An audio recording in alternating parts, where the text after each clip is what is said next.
Kalau Sarah, dia jadi makin kuat. Kalau lawan, dia bakal saling hapus. Ada banyak hal yang harus kita bicara. Dave itu Devon ya? Iya. Ujian kelulusan tinggal kurang dari 2 minggu lagi. Mohan dan Raisa menyempatkan belajar bareng di pinggir danau yang tenang dan sepi. Tempatnya indah banget, terlalu indah malah buat sekedar buka buku fisika, kimia, ataupun biologi. Angin sepoi-sepoi, suasana yang hangat dan romantis, jelas ya bukan kombinasi yang ideal buat fokus belajar. Dan bener aja, fokus Raisa jadi agak buyar. Gimana enggak, di hadapannya ada Mohan. Setiap kali masuk mode serius justru makin enak dipandang. Tapi dibalik itu, Mohan tetap Mohan yang selalu punya cara sederhana buat menjelaskan hal rumit.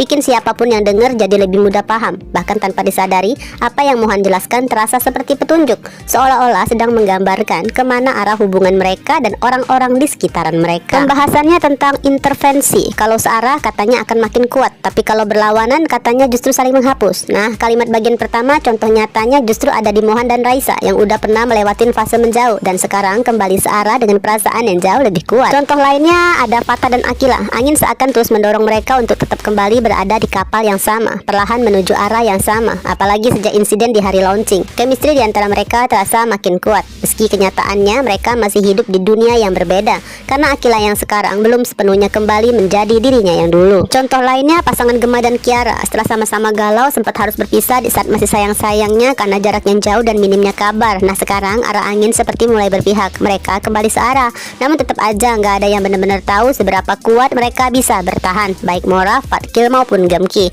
melawan angin yang sewaktu-waktu bisa berubah jadi badai.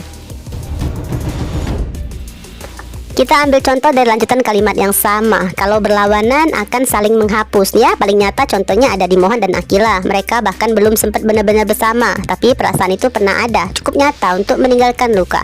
Ya, pada akhirnya mereka sama-sama sadar dong kalau hati mereka masih tertinggal di masa lalu masing-masing. Karena sejak awal udah berlawanan, jadi perlahan mereka pun saling menghapus. Contoh lainnya yang terjadi pada Fatah dan Zara. Hubungan tanpa status yang sempat berjalan beberapa bulan itu harus resmi berakhir begitu aja, karena Fatah menyadari hatinya masih belum selesai dengan Akila.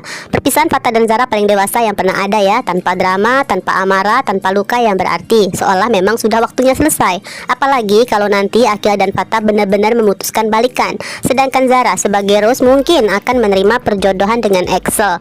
Maka kapal ATS-an Fatzar dipastikan akan benar-benar hilang tanpa jejak. Yang masih tanda tanya justru di Harry. Meskipun Akila belum mengingatnya, cinta Harry masih begitu besar. Status mereka pun masih pacaran, sampai ada cincinnya sebagai tanda. Tapi belum ada yang tahu guys, dengan kondisi Akila saat ini yang lebih merasa aman dengan mantan, apakah nantinya justru buat kapal Harkil akan segera berakhir seperti contoh saling menghapus itu, atau justru Harry tetap akan memilih bertahan meski mungkin hanya jadi bagian kecil di ruang hati Akila.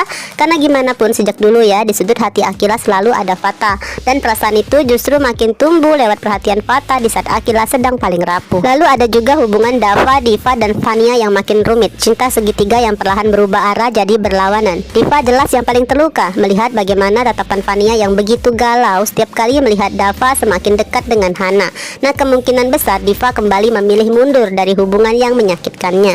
Sedangkan Dava pun sadar, meskipun tahu Vania mencintainya, Dava nggak mau hubungan dengan saudaranya jadi hancur guys. Jadi Dava memilih akan melanjutkan sandiwara dengan Hana, berpura-pura dekat, bahkan mungkin tinggal menunggu waktu untuk pura-pura jadian di depan teman-teman. Tapi pada akhirnya semua masih sebatas kemungkinan, karena arah angin bisa berubah kapan aja ya guys, sama seperti cerita yang bisa dibelokkan sesuka hati. Bahkan dalam kehidupan nyata, hal yang terasa nggak mungkin pun kadang bisa terjadi. Apalagi dunia sinetron, penulisnya bisa dengan mudah mengubah alur, mengikuti keinginan penonton. Karena pada akhirnya bukan hanya demi rating sih, semua bisa tiba-tiba terjadi. Namun kenyataannya emang perasaan bisa datang dan pergi, seperti kalimat suci yang nggak akan bisa kita bantah, bahwa dia yang membolak-balikan hati menurut apa yang dia kehendaki. Oke, beralih ke Harry nih, yang siang itu baru aja hendak pergi dari sebuah kafe, meninggalkan William dan Go Green yang sejak tadi dengan tulus menawarkan dukungan. Bukan karena Harry nggak butuh mereka guys, tapi ada hal-hal yang terlalu dalam, terlalu personal untuk diceritakan ke siapapun. Buru-buru ya, di saat itu Cantika mengejarnya, cuma ingin menyampaikan kalau mereka semua selalu ada untuk Harry. Nah, di momen ini juga Cantika mengakui kalau bunga bougainville yang tadi pagi ada depan rumah Harry itu adalah darinya. Seperti biasa, Harry tetap dengan sikap dinginnya nggak banyak berubah, tapi seenggaknya memastikan satu hal, nggak akan membuang bunga hidup itu. itu. Kalimat sederhana tapi cukup untuk membuat senyum Cantika perlahan mengembang penuh harap. Meskipun Cantika sendiri tahu kesempatannya bahkan nggak sampai 1%, tapi nggak apa, seenggaknya ada sesuatu dari dirinya yang akhirnya diterima oleh Harry. Sementara bagi Harry sih bukan soal siapa yang memberi guys, tapi tentang makna dari bunga itu sendiri, tentang bagaimana sesuatu bisa tetap hidup, tetap kuat meski tanpa banyak yang merawat, dan tanpa sadar itu seperti cerminan Harry sendiri yang sejak dulu terbiasa bertahan sendiri, bahkan sebelum akhirnya menjalin hubungan dengan Akila. Sejak kepergian mendiang kedua orang tuanya, Harry harus menjadi sosok yang selalu kuat agar Kak Lena nggak mengkhawatirkannya, terutama ya karena Harry harus terus mencari adik bungsu mereka, Haruna. Sesampainya di rumah, Harry langsung kembali tenggelam dalam kesibukannya, duduk di depan layar komputer membiarkan dirinya larut dalam pekerjaan, seolah itu satu-satunya cara untuk mengalihkan pikirannya. Malam sebelumnya Harry udah mengabari Tante Mayang ya soal Vindo yang kabur. Baik bagi Michael dan Mayang, yang penting rasa aman mereka kembali. Ketakutan terhadap ancaman Vindo akhirnya sedikit mereda. Pastinya Harry pun ikut lega, tapi di saat yang sama Harry juga sadar itu berarti dirinya udah nggak terlalu dibutuhkan lagi. Karena itu Harry memilih menjaga jarak, cukup menanyakan kondisi Akila lewat telepon, bukan karena nggak peduli, justru karena paham kehadirannya bisa memperkeruh keadaan atau mungkin malah menambah ketidaknyamanan. Lalu Kak Lena masuk ke ruangannya. Awalnya Kak Lena sempat merasa seneng lah melihat adiknya kembali sibuk, kembali seperti punya arah. Tapi semakin lama diperhatikan justru muncul rasa khawatir, karena Kak Lena tahu kesibukan berlebihan itu bukan tanda baik-baik aja, tapi cara Harry melarikan diri dari apa yang sebenarnya sedang dia rasakan. Di saat yang sama ponselnya Harry berdering nih dari Dominic, panggilan yang nggak bisa diabaikan. Dominic meminta Harry untuk kembali datang. Ya gimana pun Harry udah masuk ke dalam bagian Kasarius ya. Bahkan di pertemuan terakhir Harry sendiri yang sempat bernegosiasi untuk minta bantuannya. Artinya meskipun semuanya masih menggantung, Dominic tetap merasa punya hak untuk memberi perintah lanjutan pada Mr. F. Mungkin kali ini Dominic nggak akan meminta tentang membuka sistem Alferic guys, tapi keahlian Harry jelas masih sangat dibutuhkannya untuk hal-hal lain yang belum tentu lebih ringan. Dan di posisi seperti ini Harry tahu dia nggak benar-benar punya pilihan untuk menolak. Sementara itu Kak Lena hanya bisa diam ya menahan cemasnya. Kak Lena tahu adiknya sedang terjebak dalam rencana sendiri. Dulu Harry begitu yakin dengan adanya Akila sebagai pasangannya bisa kelak seperti mendiang orang tua mereka, agar Akila bisa membantunya menjaga sistem dengan harapan semuanya bisa tetap terkendali setiap kali Harry harus berurusan dengan Dominic. Tapi sekarang keadaan sudah berubah. Ya seperti arah angin yang nggak pernah bisa ditebak. Nggak ada yang tahu keputusan apa yang akan Harry ambil di tengah situasi yang sedang sekacau ini. Yang bisa Kak Lena lakukan hanya mengingatkan pelan tapi tegas supaya Harry tetap tenang dan berpikir lebih matang sebelum mengambil keputusan yang mungkin takutnya disesali.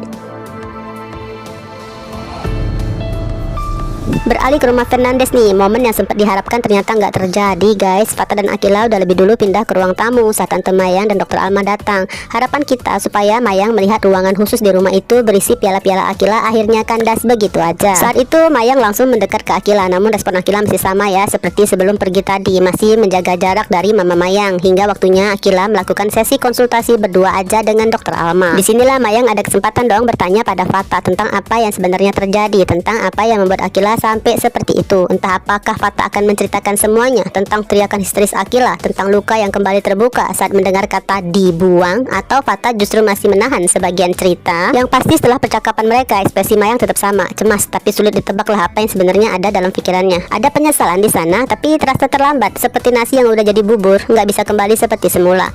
Mayang mungkin udah mulai menyadari kesalahannya di masa lalu ya, tapi sekarang yang bisa dilakukan hanya mencoba memperbaiki dengan cara membiarkan Akila memilih sendiri siapa dan di mana tempat yang membuatnya merasa paling aman. Gak lama kemudian Dokter Alma kembali menemui Jordan dan Mayang dengan tenang menjelaskan kalau reaksi Akila tadi hanyalah kehilangan kontrol sesaat, bukan tanpa sebab, tapi karena ada sesuatu yang terlalu lama dipendam dan akhirnya menemukan momennya untuk keluar. Meskipun gak dijelaskan secara detail, arah penjelasan itu jelas ya mengarah ke masa kecil Akila, tentang bagaimana Akila harus terus menyimpan sendiri kata-kata tajam yang pernah ia dengar, tentang asal-usulnya, tentang perasaan ditinggalkan bertahun-tahun lamanya. Semua itu harus Akila tahan sendirian, apalagi dengan larangan keras untuk nggak menceritakan tentang itu pada Fatah. Ya selama 4 tahun hubungan mereka, Akila benar-benar memikul semuanya sendiri, mungkin lebih dalam dari yang selama ini terlihat. Tapi sebagai dokter, Alma tetap menjaga batas, hanya menjelaskan secukupnya tanpa membuka detail yang menjadi rahasia antara dirinya dan Akila. Waktu pun berlalu, Akila pulang bersama Mama Mayang nih. Mungkin karena terlalu lelah, emosi yang terkuras habis, Akila tertidur begitu aja dalam mobil, terlihat tenang tapi menyisakan banyak hal yang belum selesai. Namun Fatah nggak akan membiarkan itu lama guys. Fatah tahu saat bangun nanti Akila pasti akan mencarinya lagi. Maka Fata berencana akan segera menyusul ke rumah Akila. Di saat yang sama, HP-nya Fata berdering. Tante Slay yang menelpon menanyakan kondisi Akila. Bagusnya ya, setelah kedatangan Fata sebelumnya, Angelica mengerti bahwa untuk sementara sebaiknya nggak menghubungin Akila secara langsung. Namun kabar dari Fata telah buat hati Angelica makin gelisah. Tapi kali ini Angelica memilih menahan diri karena tahu kehadirannya secara langsung justru bisa merusak semua usaha Fata dalam membantu Akila pulih. Dan untuk saat ini menjaga jarak adalah bentuk perhatian terbaik yang bisa dia berikan.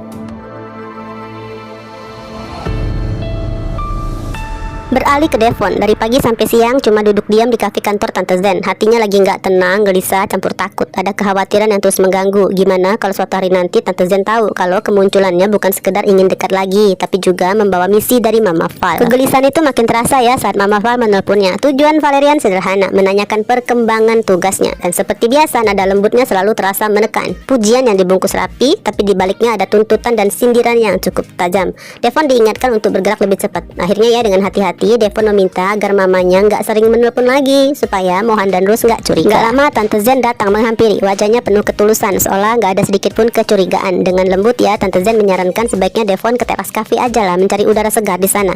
Tapi dari cara Devon memandangnya, Tante Zen bisa langsung tahu ada sesuatu yang ingin Devon sampaikan. Nah, dengan suara yang menenangkan, Tante Zen berjanji nanti setelah pulang kantor mereka bisa bicara berdua. Sikapnya itulah yang justru ya membuat hati Devon semakin berat. Rasa sayangnya pada Tante Zen makin dalam, tapi di saat yang sama rasa takut mengecewakannya juga semakin besar. Di sisi lain, bayangan hukuman dari Mama Val kalau gagal menjalankan tugas terus menghantui. Padahal tugas itu sebenarnya terdengar sederhana. Devon hanya perlu dengan cara sehalus mungkin mengarahkan pembicaraan tentang Excel dan isi surat wasiat pada Tante Zen. Menariknya, tanpa Devon dan Valerian sadari, sebenarnya semuanya udah berjalan ke arah yang sama. Daniel bahkan sudah berniat memberitahukan hal itu secara langsung pada Rus. Bahkan Cassandra sebagai kepala pengacara keluarga juga udah menegaskan pada Ares bahwa semuanya akan berjalan sesuai prosedur tanpa perlu persetujuan ataupun bahkan kehadiran Daniel. Jadi sebenarnya tanpa Devon ikut campur pun semuanya tetap seperti yang mereka inginkan.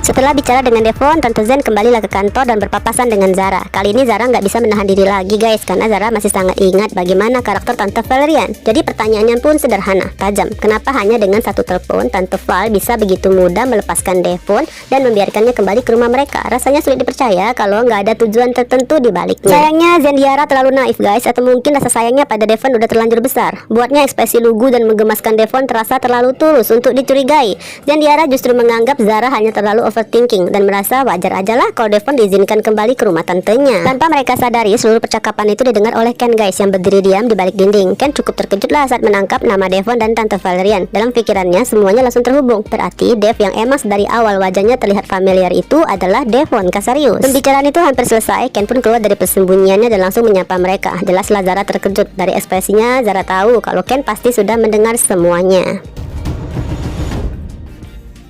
Beberapa waktu kemudian, Zara dan Ken pergi ke sebuah kafe nih untuk bertemu dengan Sikpli. Di sela waktu menunggu, Zara sadar ini adalah momen yang tepat untuk jujur tentang siapa sebenarnya Dev. Ada rasa bersalah yang muncul karena selama ini masih menyimpan kebenaran itu. Padahal Ken udah berada di pihak mereka dan membantu dengan tulus. Namun Zara punya alasan sendiri karena nggak ingin membebanin Ken. Apalagi kan kemunculan Devon awalnya terkait dengan status Devon sebagai sandera dalam rencana Elite Squad untuk membujuk Blade kembali sebagai Haruna. Meskipun begitu ya, Zara tetap sangat berhati-hati karena tidak semua hal bisa diceritakan. Ada bagian yang mungkin tetap harus disimpan, entah tentang identitas Blade adalah adiknya Harry atau lebih tepatnya yang akan berkaitan kalau Harry adalah sosok hacker dengan julukan sebagai Mr. F.